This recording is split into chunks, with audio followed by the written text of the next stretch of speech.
Happy Wednesday, y'all. Happy Wednesday. This is Wednesday Night Live.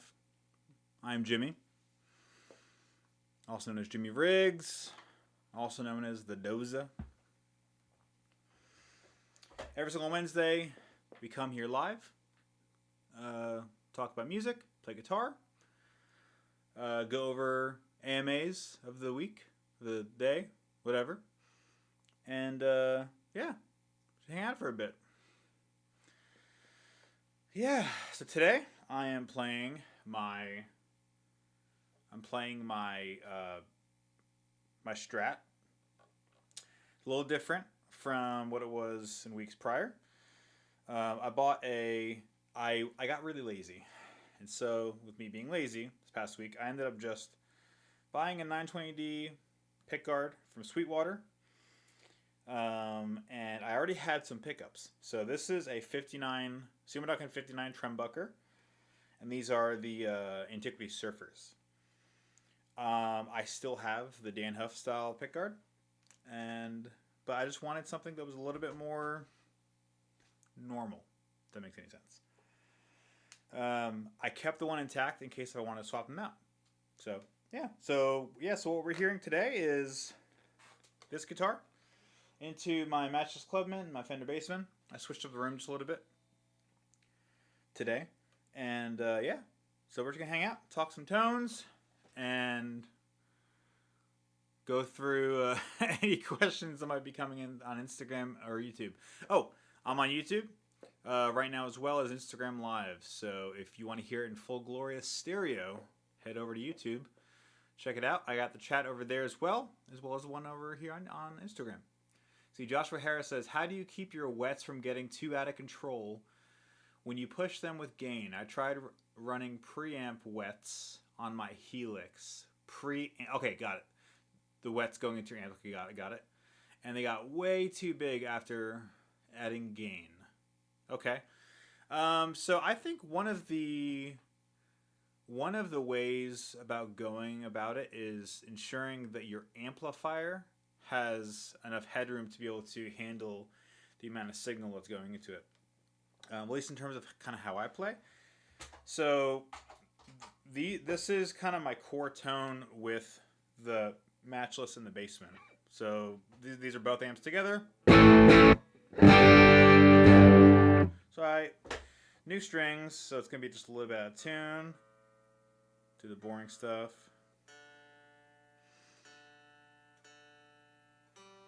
So there's a few different ways you can go about it. Like I said before, one of the ways is making sure that your amps have headroom. That's kind of the Bethel thing. Their amps they got headroom, and so subsequently they're able to handle a little bit more of what you're giving to them. So this is my core tone with the 59 Clubman and the Bassman. Right. Isolated. This is the Matchless. Coming out of your left speaker, it should be. This is the Bassman on the right speaker. So they're not terribly different EQ wise. Sorry, they're not terribly different gain wise. They're both kind of dirty, but notice how when I start to put some effects into it.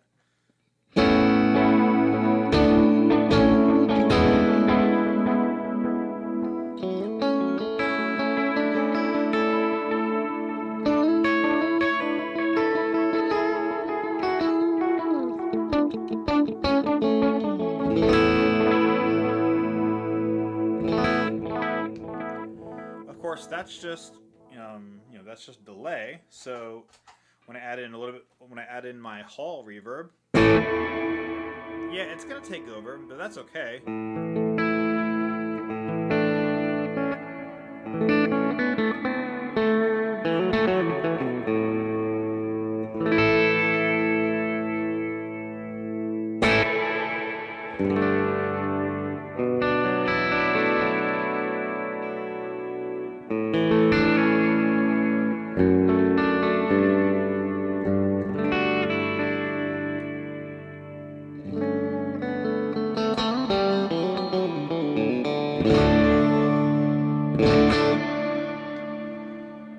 so you can hear it's. I wouldn't say it's overwhelming it, but it's definitely big part of it. So I would say that's one thing. Making sure that your amps have adequate amount of headroom to be able to handle the load of signal and stuff that you're going to put onto it.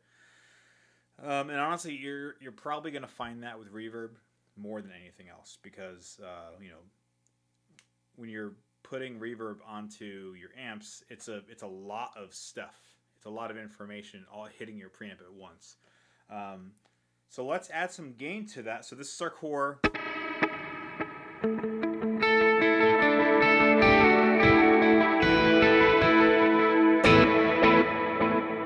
Let's add some gain. So I'm going to add the King of Tone.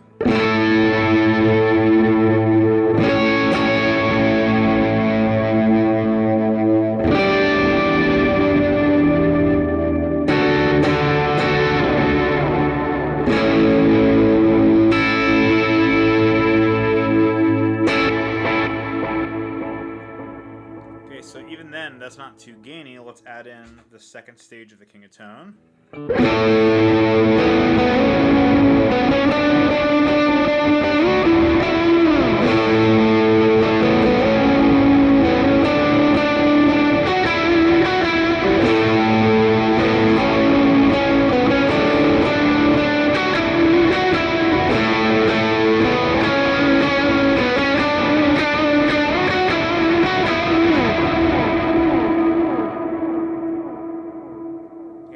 So there's continuity there.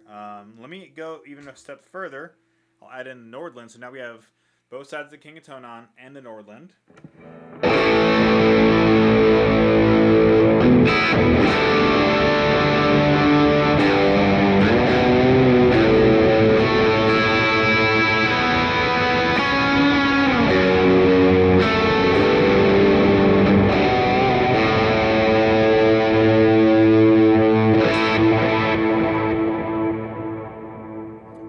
A step further. While we're here, let's add the Klon.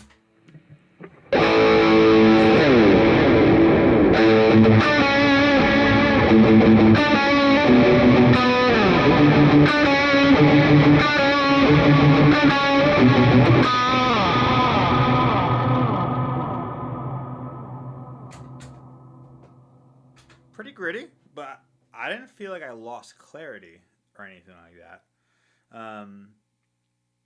I also, personally, I tend to lean towards having my reverbs be a little bit brighter than having like a super dark one. If you have like a bright amp, or if you're going for like a warm amp tone, then having a warm reverb might cause the amp to kind of collapse in on itself. Whereas for me, I have the Hall, which is pretty bright. It's not like piercing bright.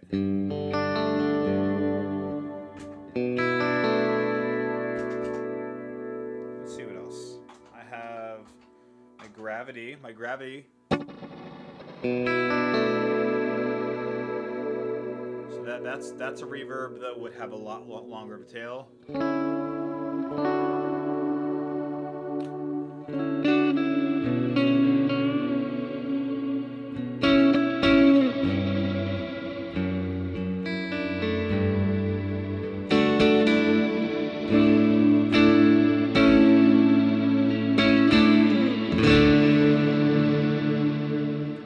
Onto that and see what happens there.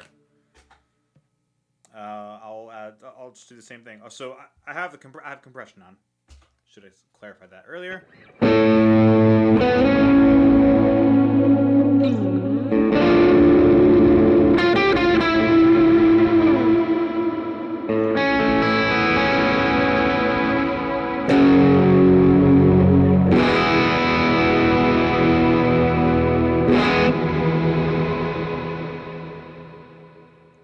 Play a chord and let it ring out so you can hear the tails of the reverb. Yeah, so that's a darker reverb, and you notice how it is kind of, it's not collapsing in on itself, but it's definitely filling a lot more space. Let's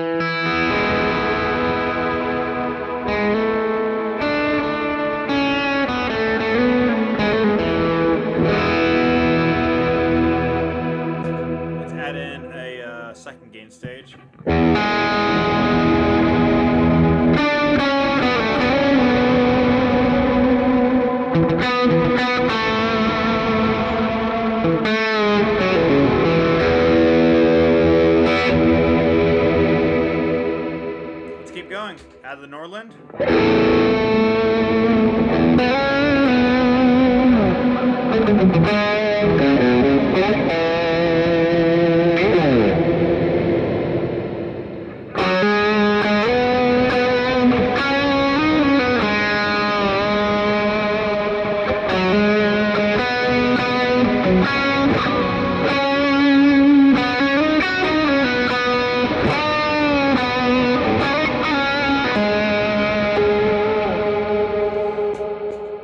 So I mean, I don't know.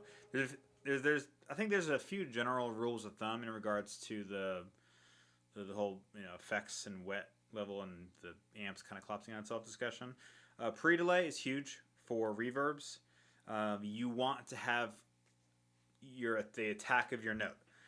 You could hear on my gravity preset there is a slow rise, kind of like a cloud reverb, right?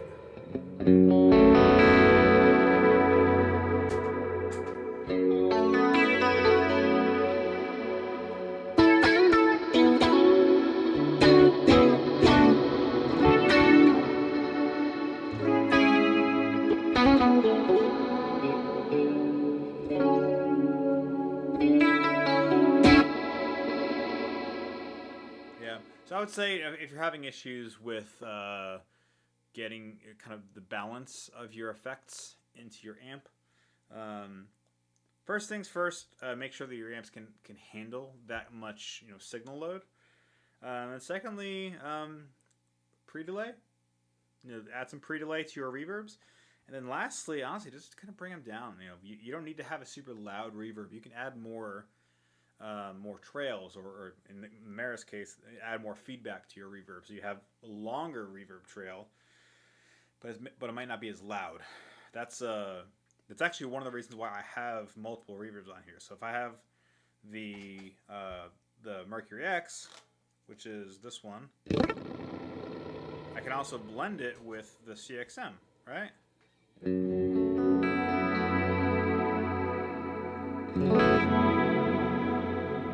I turn the Mercury X off, I still have that huge, big, wide CXM.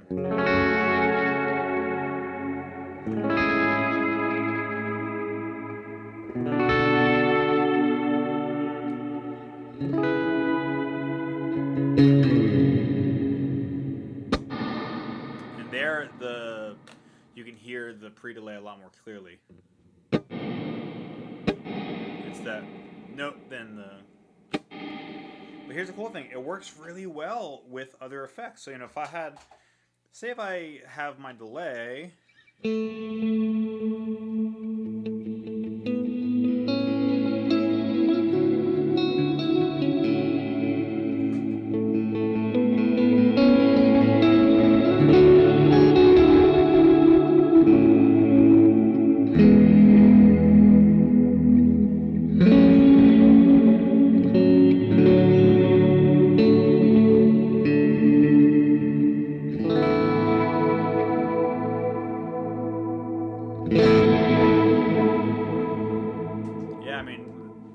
That right there is the reason why I have multiple reverbs on my board. I like to have the option of layering different textural elements together. Yeah, so there you go. Long-winded answer, a 17-minute answer to a single question. See, official Ramon Tellez says, play Have Okay Mercy, what? Oh, Have Mercy on Me. Yeah, I think I already did that.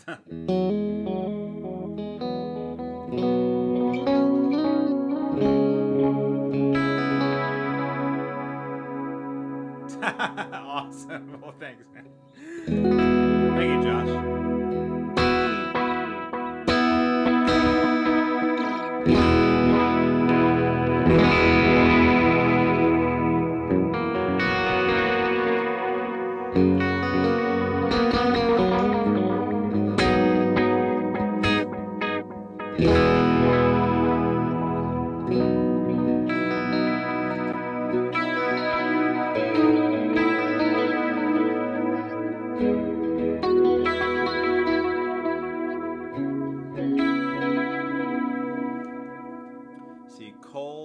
Cole Creasy said, reverb is nuts, bro. Sounds great. Thanks, man.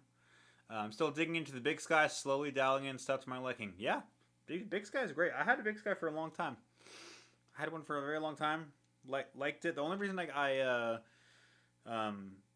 wanted to move away from it was I wanted something that was a little bit more different out there. I mean, the Big Sky is great. and it can do a lot of different things. I wanted a little bit more control. So in that case, the Night Sky gave me more control. It was also a lot weirder, which is cool. Yeah. And then finally now I'm here at the Mercury Rex. The Mercury Rex gives me a ton of flexibility and a whole bunch of different things. So, so Anthony Groves, he's probably here somewhere. The bro from Florida, other Florida bro. He asked me today what I use the Ghost for. So I have the Endorphins Ghost. If you don't know, if you're unfamiliar, Endorphins is a company that make like modular synthesizer gear. This was the collaboration between Endorphins and Andrew Huang, who's a YouTuber, producer, guy. Has a great YouTube channel, which I like. And they did a collaboration where they initially made a modular synth unit called the Ghost. It's a multi-effect. You do a bunch of things, cool routing, and all that kind of stuff. Well, I guess it was last year sometime, they released the pedal version of it, which is the one I have on my board. And so I have it for a few different sounds. I'm going to go to preset 1. So this is just preset 1 on the Ghost. So there's some bright reverb. There's also a ping pong delay.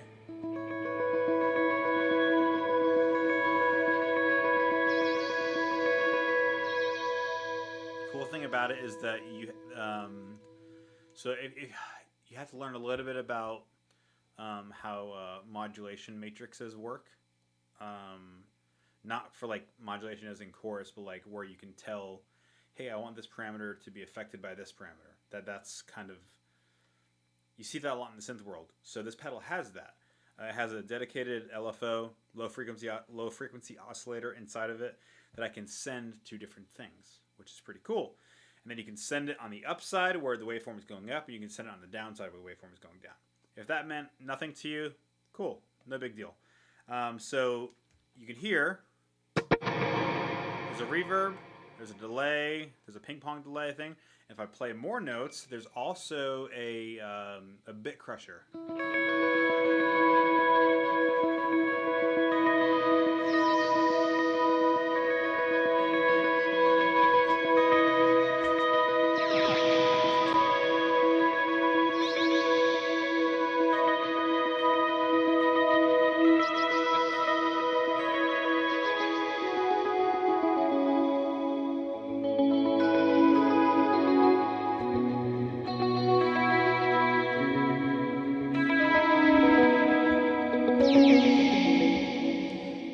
About all those like a little like high pitched things.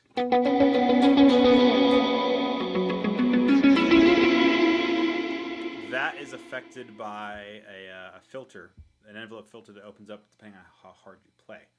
So you can play softly.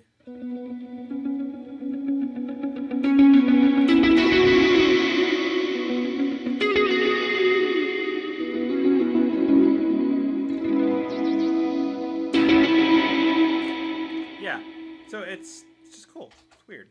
It's weird. It's unpredictable. I love things that have humanity in it. And what I mean by that is like when I'm playing keys, I'm riding a filter like the entire time. Just kind of like, especially if I have a pad thing going, I don't want like a static sound. I want something that has a little bit more movement and life to it. And so the Ghost kind of accomplishes a little bit of that the idea of all that. So that's preset 1. This is preset 2. Another ping pong delay.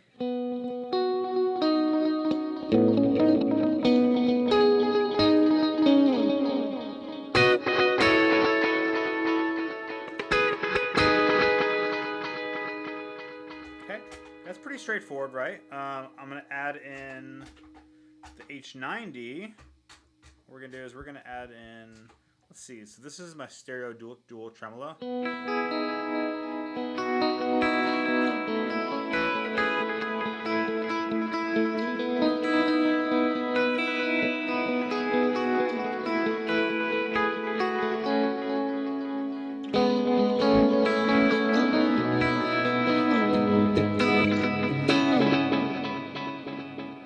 that's fine. Okay, the H90 could do that by itself. The LVX could do that by itself, but you can layer things. So maybe I'll add in my Streets delay, which is just a kind of a wider stereo delay. And here's the cool thing with the Ghost. The Ghost has the ability to input or to take in signal in the stereo field and affect it independently. What I mean by that is it has true stereo inputs.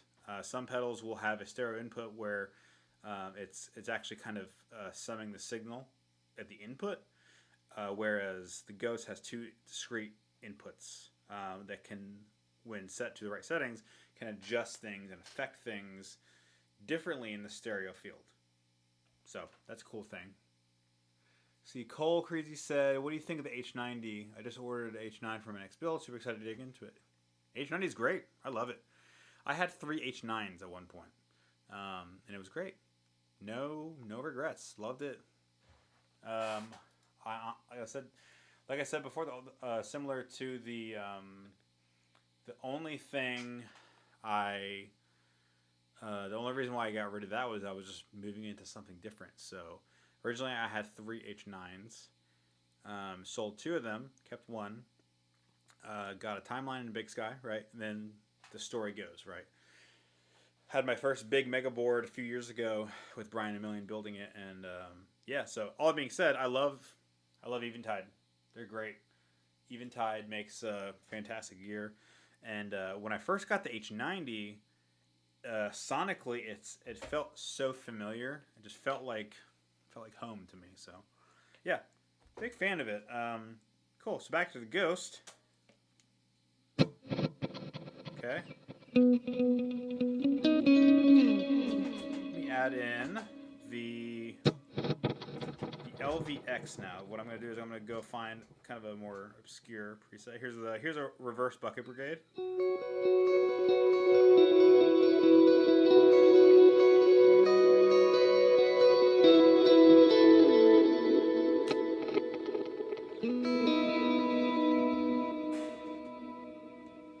Turn the mix on the LVX up all the way. Or not up all the way, it's up like 98%.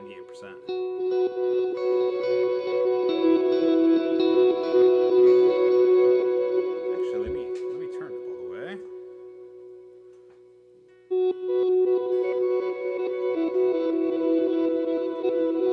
What's up, Charlie? Thanks for joining in. Thanks for joining in on this Wednesday Night Live.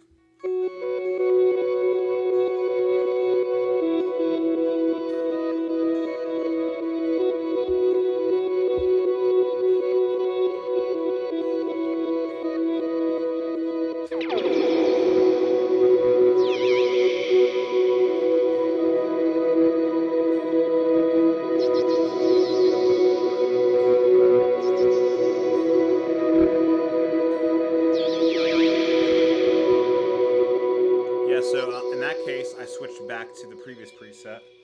Yeah, Ghost is just a cool. It's weird. It's difficult to understand. It's a challenge. It's not easy to get it, you know.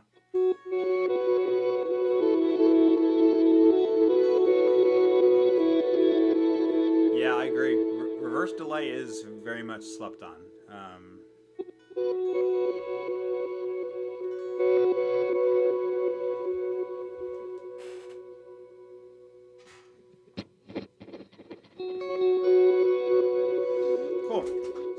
Let's go back to, I'm going to turn those other guys off, go back to Ghost and see what we're working with. So that's preset 2, you know, preset 3.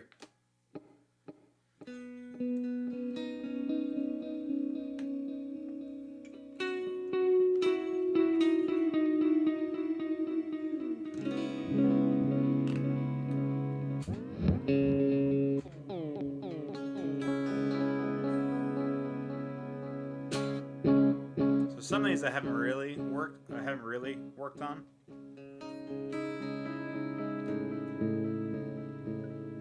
That sounds like it's kind of a filtered down dark thing.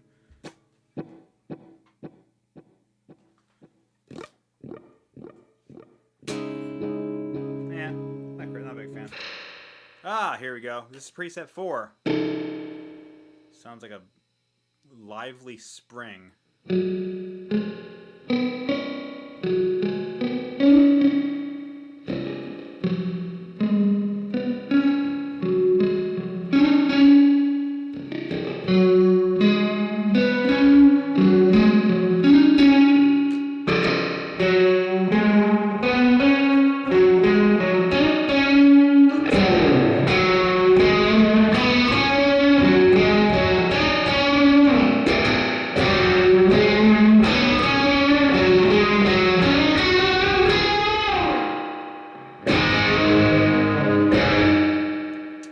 That's cool. That's like a modulated, bit of a chorusy thing going on there. It also sounds like there is a. It sounds kind of like there's a. It sounds like there's an octave in there, but I don't think the pedal has an octave. Or maybe the spring is the reverb is just so bright that it's being perceived as an octave. So yeah, another cool sound, right? That is preset 4. Preset 5. There you go. This would be a cool thing with some drive. So filter envelope.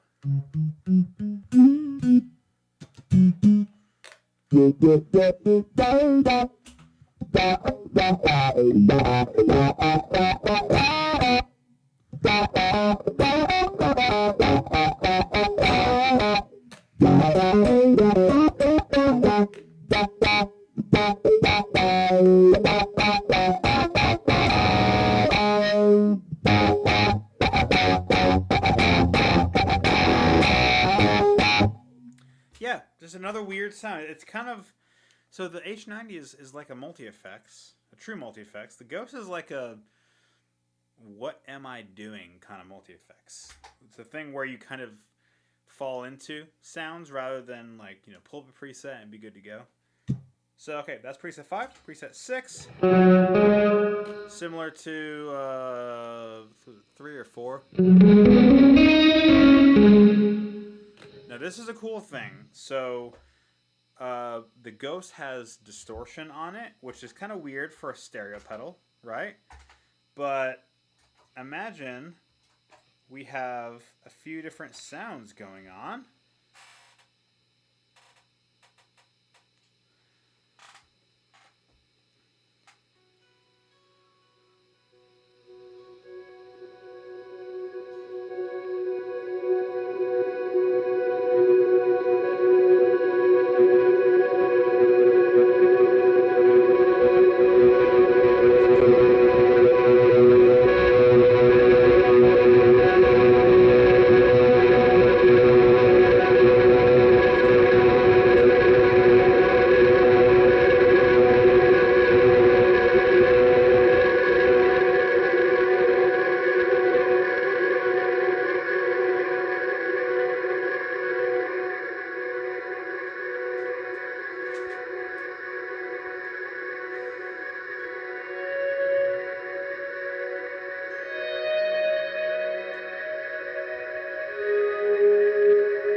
yeah, so it's like I said, there's just different sounds, that are weird out there that I'm not gonna get by just twiddling a few knobs. Sometimes you have to make some mistakes until you can find something that's pretty cool. Also notice this sound is pretty noisy too.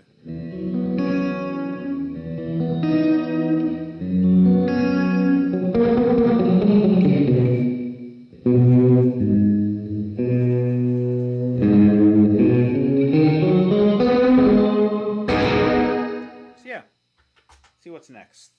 That was preset 6. This is preset 7. Similar to preset 1, right?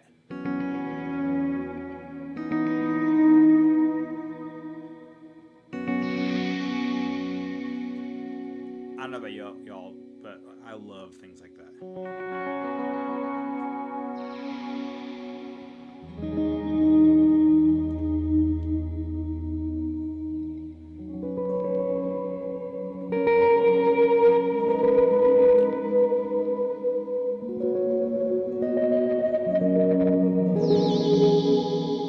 Just so it's, I don't know, it's super expressive.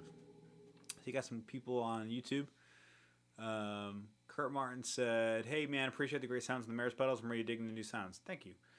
I also dig it." Joseph Irvin says, "What are your thoughts on the Tone Shepherd Tonex Clubman capture? Is it identical?" Actually, hey, Devin from the Tone Shepherd is on Instagram right now. Actually, so we were chatting about it while he was working on it. He sent them to me. I don't have a Tonex though, so I just I was in the works of trying to borrow one, but that ended up not working out.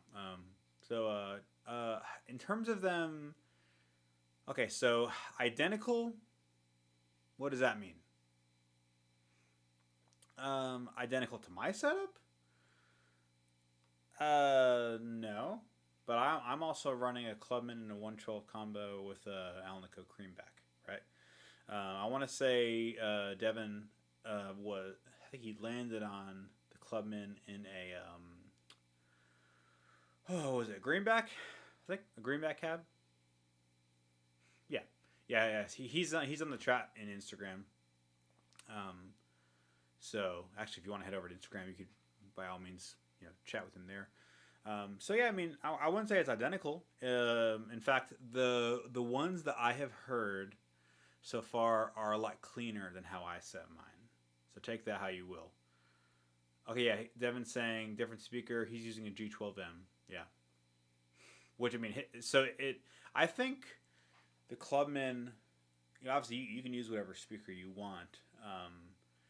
They definitely sound. So the Clubman is kind of like the Clubman it's not really like a Vox amp. It sounds more like grindy and Marshall-y, in my opinion, or maybe it's just the one I have. And I've always kind of treated it like that. So Marshall and a Vintage 30, or a Marshall and a Greenback, or Marshall and a Creamback. So right now, actually, the cab in my ISO cab right here is just a normal 75 watt Creamback, right? Creamback and Greenbacks, they're all kind of in the same family-ish, right? Just more headroom. So I like higher headroom speakers, so that's why I went with that one.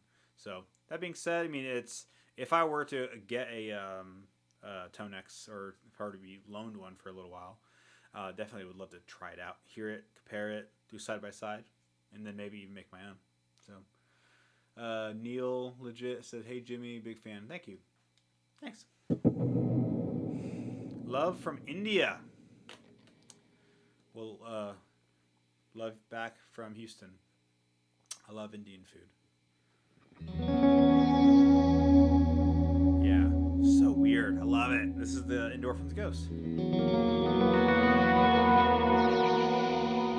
Love it. Yeah. Okay. That's preset 7. This is preset 8.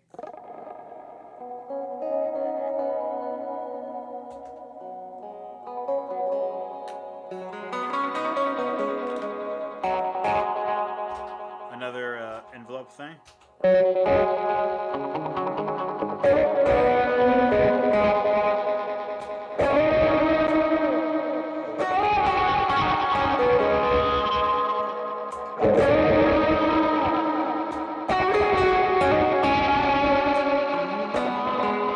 Yeah,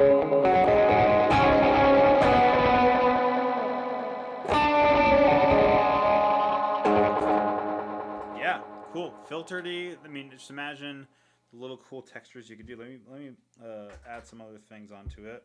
I'll add a vibrato from the H90 onto it, and then we'll add in the. Actually, I'm gonna do a different delay. That was the reverse bucket brigade. Let me do the pitch glitch one. The J-Rig pitch glitch, right?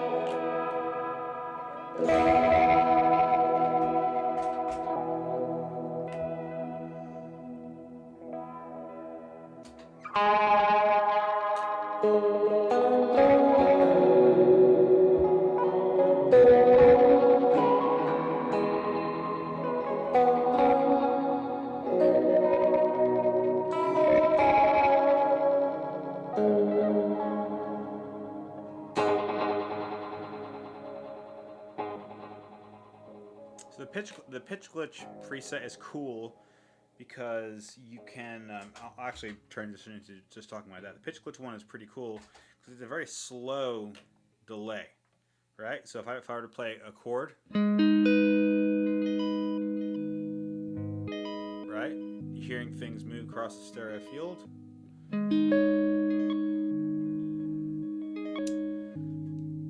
All right, hi and bye. Got to pick up the kids from church. Blessings, bro. Hey, Devin, you're the best. Appreciate you, man.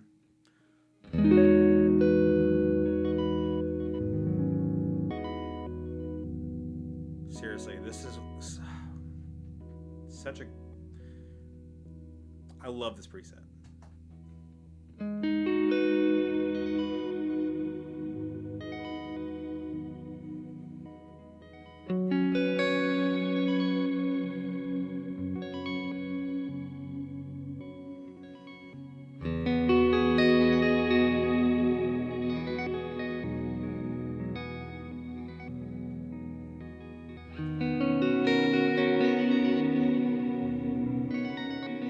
That's just the pitch glitch, the LVX, and the CXM. It gets cooler if I feed signal into, if I feed a signal from the H90 into it. So I'm going to feed this sound, standard stereo, bum, bum, bum, bum, normal delay, going into the pitch glitch. Now we have some like kind of steady structure to the delays. They're all MIDI synced, right?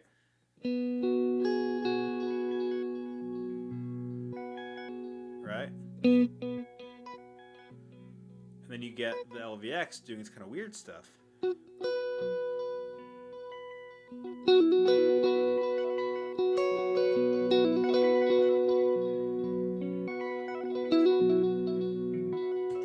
There's some reverb on it.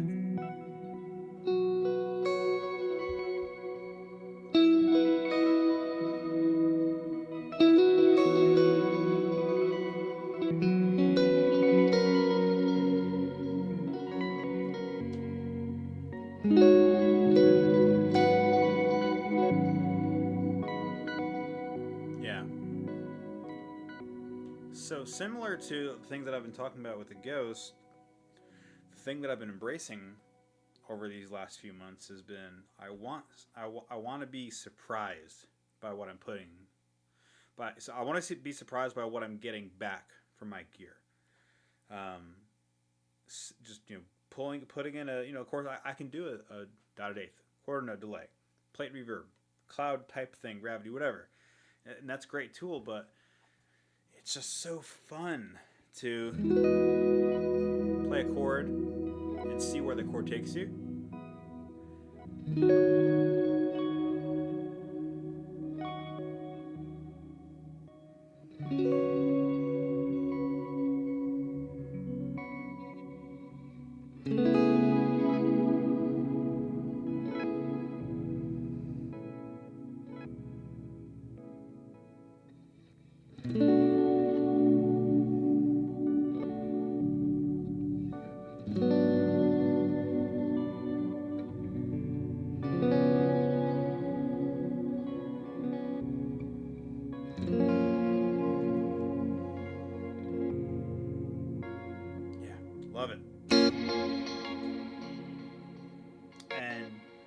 I wanted to, I could make it even weirder by adding in my filter glitch reverb preset, right?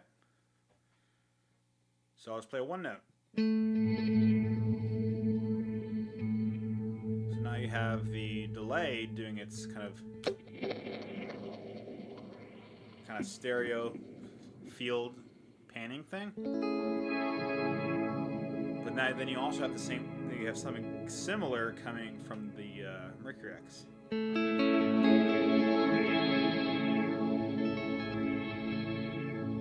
And so when I moved from the Night Sky to the Mercury X, some kind of a filtered, sweeping reverb type thing was something that I missed, because that was a sound I discovered pretty early on in the Night Sky, and this kind of it fills that void, and in some ways surpasses it. Right?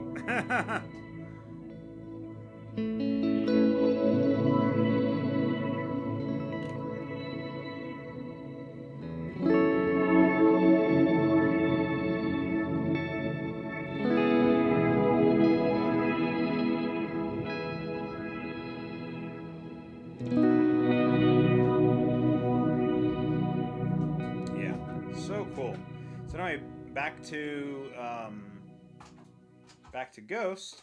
So actually, let's add all those together. So now we have the standard ping pong delay from the H90. You have the pitch glitch delay, the filter glitch reverb going into the Ghost, which the last time we heard on the Ghost was something that was kind of filtered down. So now we get something like this.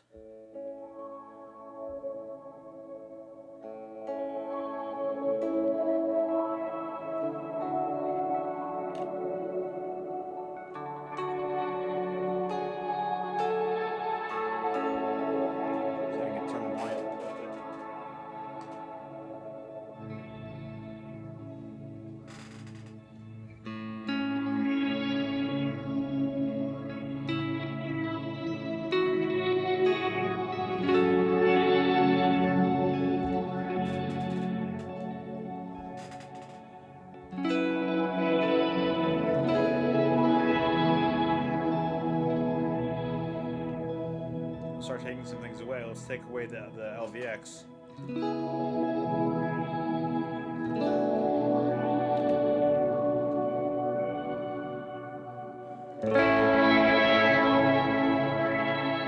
Yeah, so it's one of those things where each individual part is adding a little bit of something, adding a little bit of movement, adding a little bit of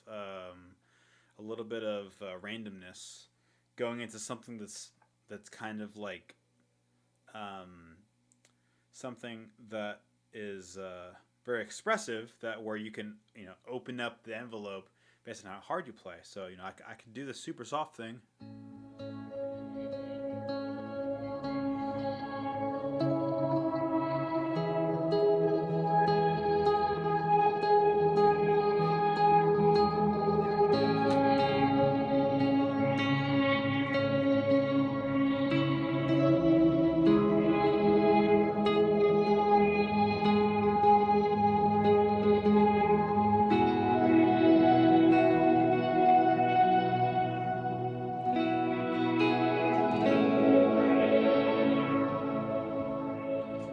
Things back in. Maybe I'll take out the filter glitch, and now I have the LVX, the H90, and the Ghost.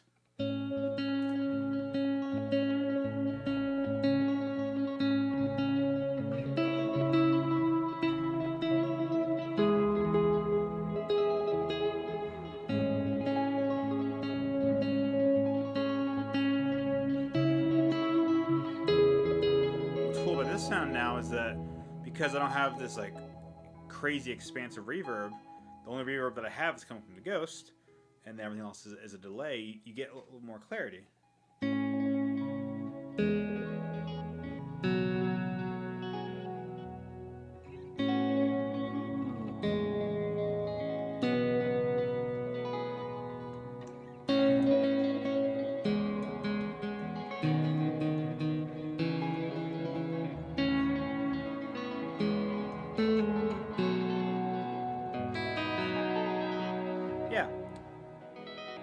yeah, so some cool and non-predictable or unpredictable sounds, right?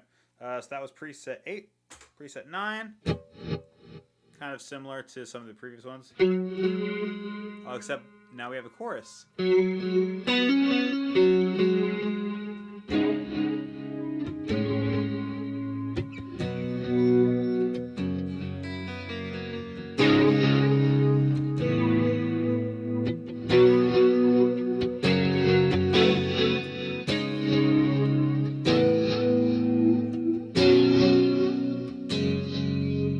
So that's pretty cool. What would happen if we add in maybe some vibrato from the H90?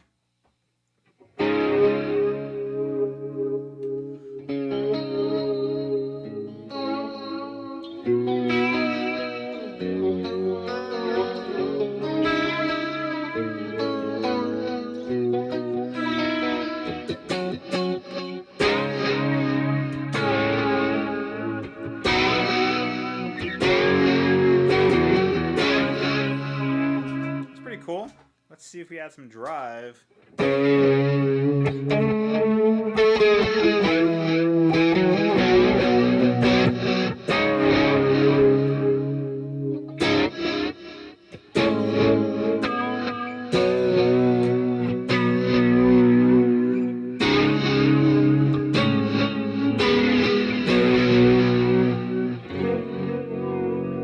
so it's almost like there's a it almost feels kind of like modulation with like a little bit of tremolo. There's something else going on there which is pretty cool. Yeah, so this is just a ghost. You can hear that there's a little bit of like, there's something that's opening up and bringing some like gain into there. Like I said, super cool, weird, out there, and just fun. So then, you know, that's cool. So we have all those weird and obscure sounds, but then I can still do a...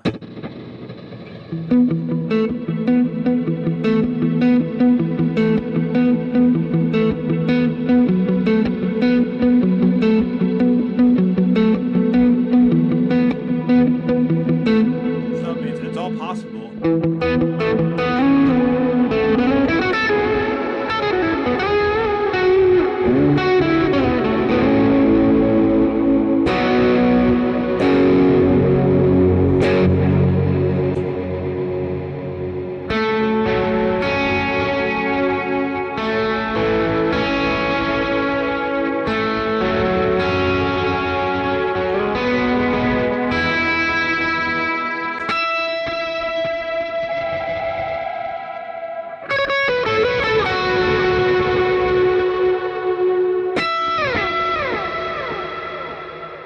Yeah.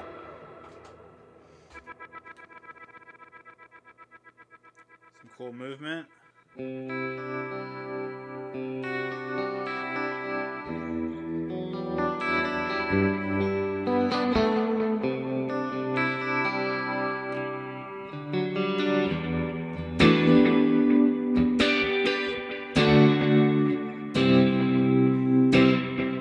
Yeah.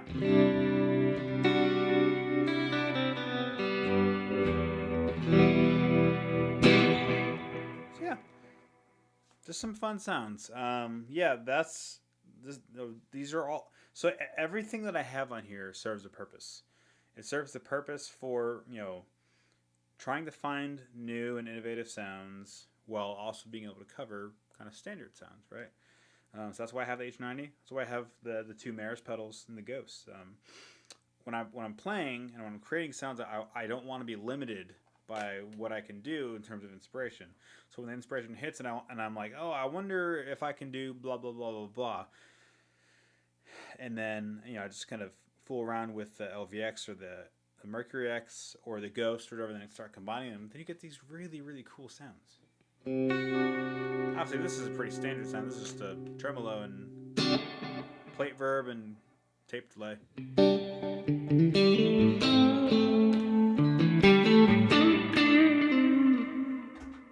I could also do That's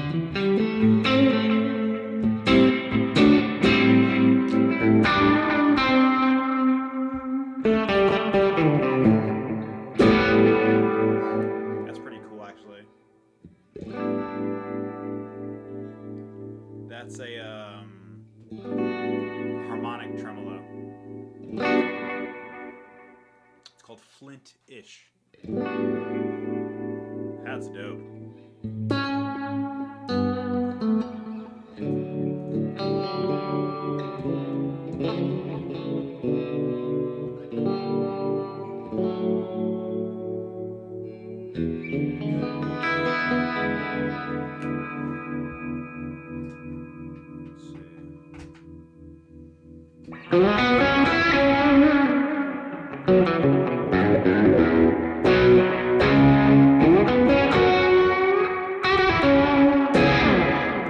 Yeah. So there you go. Those are a bunch of cool sounds. So anyway, enough of me blabbering about inspiration and tones. What are y'all up to tonight on this beautiful Wednesday? If you're just now joining, it's Wednesday Night Live. I'm Jimmy. We do this every single Wednesday. We talk tone, we talk gear, we talk guitars, we talk hot takes. So I had a hot take earlier today, but I can't seem to remember what it was. I remember if it was, don't remember. But hot takes. You know, this kind of reminds me of.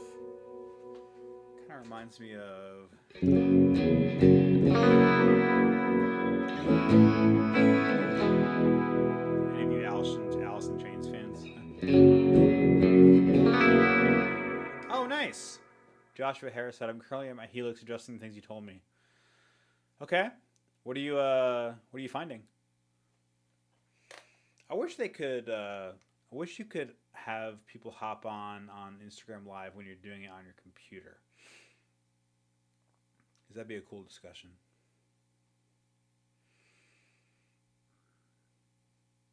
I'll just wait.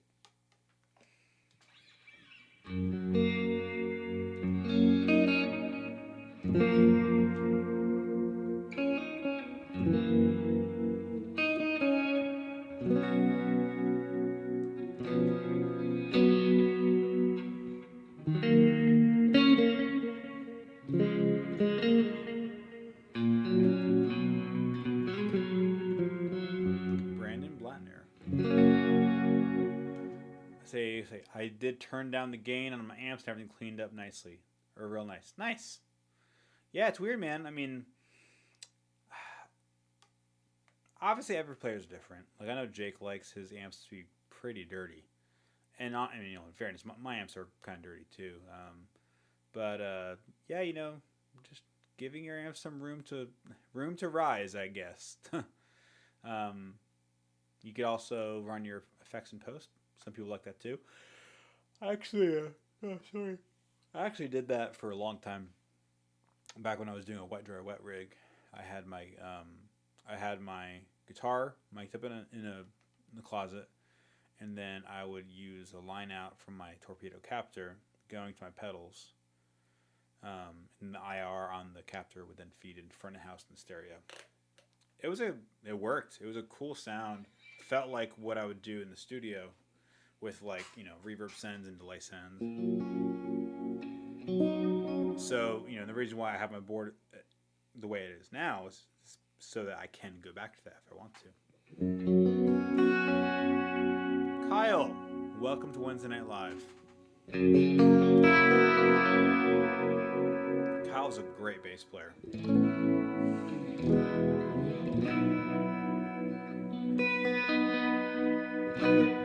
That's a fun sound. I like that. This is my Son of Suffering patch with the baritone.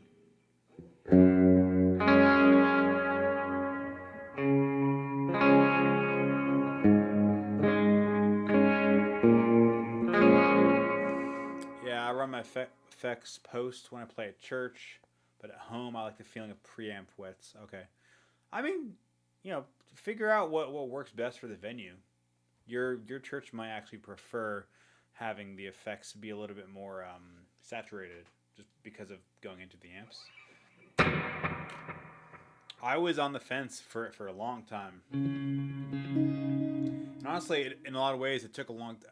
In some ways, I still kind of feel like, oh, it's a little too much. It's like I like my effects to be like kind of wide open, but having them in front of your amp typically means you're gonna get some compression from the amp.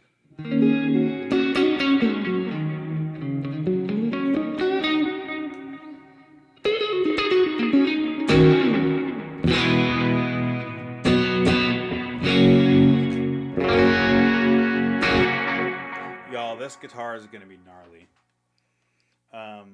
And the funny thing is, I accidentally strung it up with 10s. I meant to put 9s on it, but I was just in a rush to get everything set up and going that I forgot. So 10s it is for a little while. Your church definitely likes the post amp sound. Yeah, I mean, every place is different, and so in the spirit of serving your church, I guess you could say, do whatever works best and trust your sound people. Yeah, I have the so on my Wednesday AMAs, I get a lot of the same question. It's pretty normal, right? How do you deal with sound guys, some people who turn your amps down or guitars down or whatever, some that same kind of topic. And it's weird. And granted, I've lived through a bunch of different variations of cranky sound guys and all kind of stuff. My dad was a sound guy, which is kind of the opposite problem. When your dad's a sound guy, he's always asking, "Hey, turn my son up," whenever he comes to church or whatever. So anyway, what I was saying.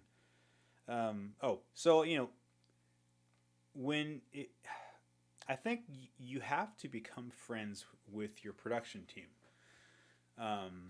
They're doing a hard job. They're doing the work that is often really, really misunderstood and easily thrown under the bus, right? Your sound people, your video people, broadcast people. I don't understand why there's this culture of talking down on the other people. Like, no, man, talk up to them. Like, they're doing great work, and if you can respect the work that they're doing, maybe they'll respect you more too.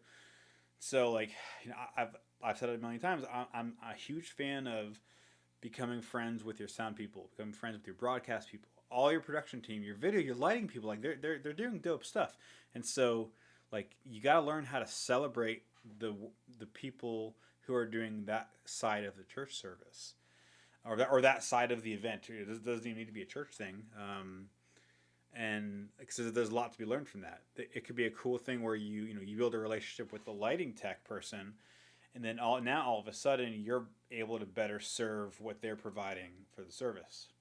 Same boat, sound obviously. Becoming friends with your sound people, front of house, broadcast, get feedback from them on what you can do differently or should be doing differently, or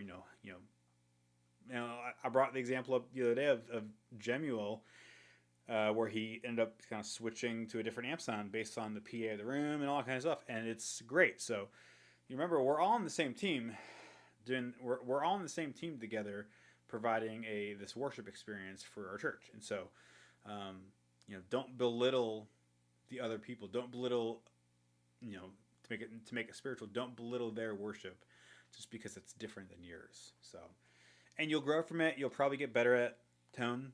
You'll probably get better at playing. So there you go. See, Fishman Guitar on YouTube said that wet effects in front is kind of the worship guitar style sound, though. I've done both, and I've always come back to in front of the amp. Yeah, for sure. I mean, it makes sense. It's the simplest way to do it. I would say, if you're gonna do an alternative routing setup, have a reason for it, and hopefully you understand it.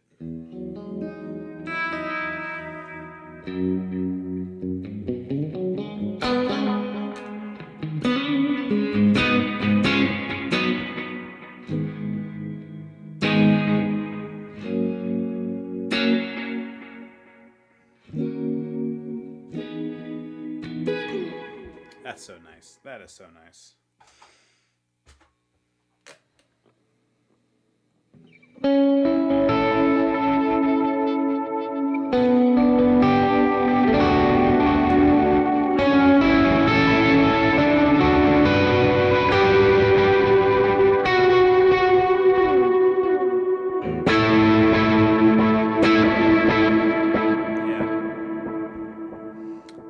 So I make my presets most of the time song specific, where it'll be like, you know, oh my gosh, Lion of the Lamb intro, Lion of the Lamb verse, chorus, bridge, so forth. But I also have a set of generic presets like clean, clean plus, drive, drive plus, you know, whatever. And a lot of times, if we're doing a brand new song and I maybe don't have enough time to work on it, sometimes I'll just throw those presets all into that one song. And so this is my clean plus, which is actually dirty, but it's basically the compressor and the yellow side on the King of Tone. But it's perceived as clean. Dig in.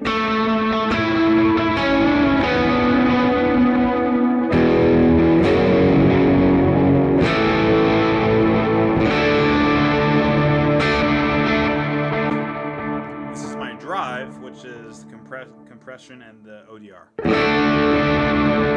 Yeah, so a little bit more saturated.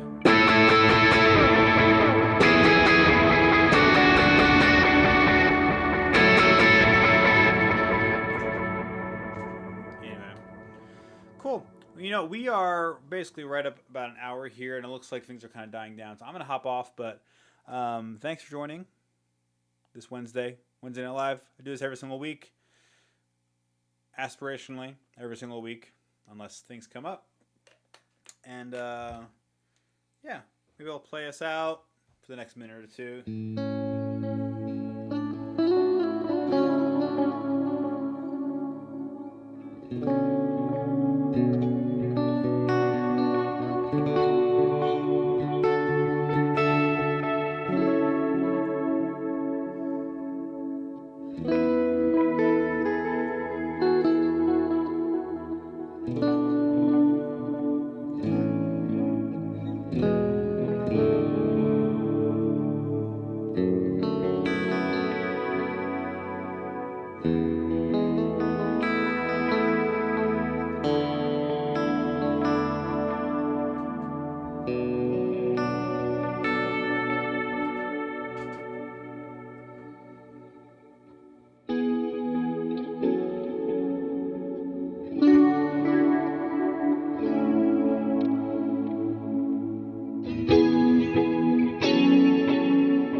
Did I accidentally?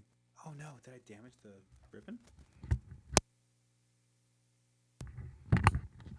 There we go. That was very peculiar. I thought I damaged my ribbon. All right. Thanks, y'all. Have a great Wednesday, and I'll see you guys on the next one.